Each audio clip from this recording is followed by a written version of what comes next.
Not all health problems are noticeable. Stressing over assignments, students tend to ignore their health until they've hit their breaking point. I'm here live in the studio with Crystal Williams. So Crystal, have you ever experienced or interacted with someone suffering from a mental illness? Well, 20% of adults will have some personal experience with mental illness in their lifetime. Of me and my 4 siblings, one is struggling with a mental illness, so this statistic doesn't lie. Back to students at Seneca, some may suffer from depression, anxiety, and panic attacks, or just from the semester alone. Here's a look at depression and ways Seneca students are dealing with mental health. Seneca students only have a couple of months left until the winter semester is finished, but some students are battling issues invisible to the untrained eye. I'm talking about mental illness. Many have trouble fully concentrating on their education, and Jordana Tumulty is one of them, here at Seneca College. I never really realized anything was wrong until I was about maybe 17, when I realized that everyone was happy, and I couldn't figure out why I didn't feel happy.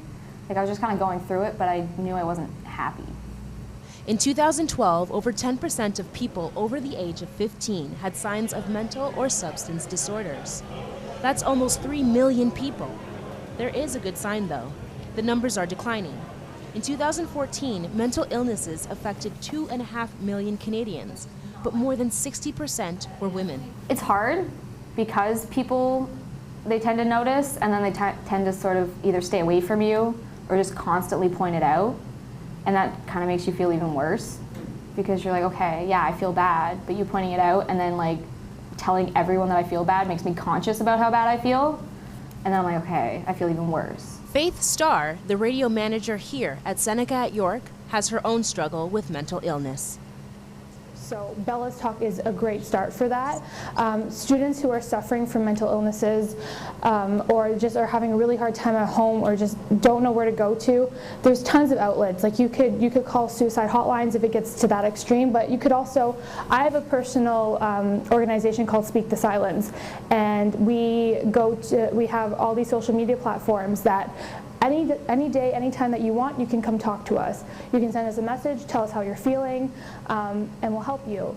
David Johnson is the head of the counseling department here at Seneca.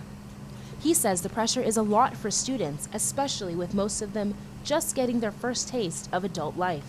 There's some students that need to come in and see some counseling, so we have counseling and accessibility services available here.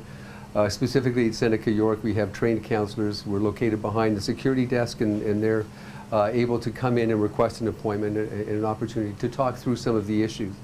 It might be some strategies, it might be some tips, it might be some ideas to help reconnect socially or to look after themselves physically. I think some of the best things that we can do are our physical response. So we might need to be more active. We know that exercise really does stimulate the blood flow, it stimulates our circulation, increases the oxygen to the brain, allows us to think more clearly.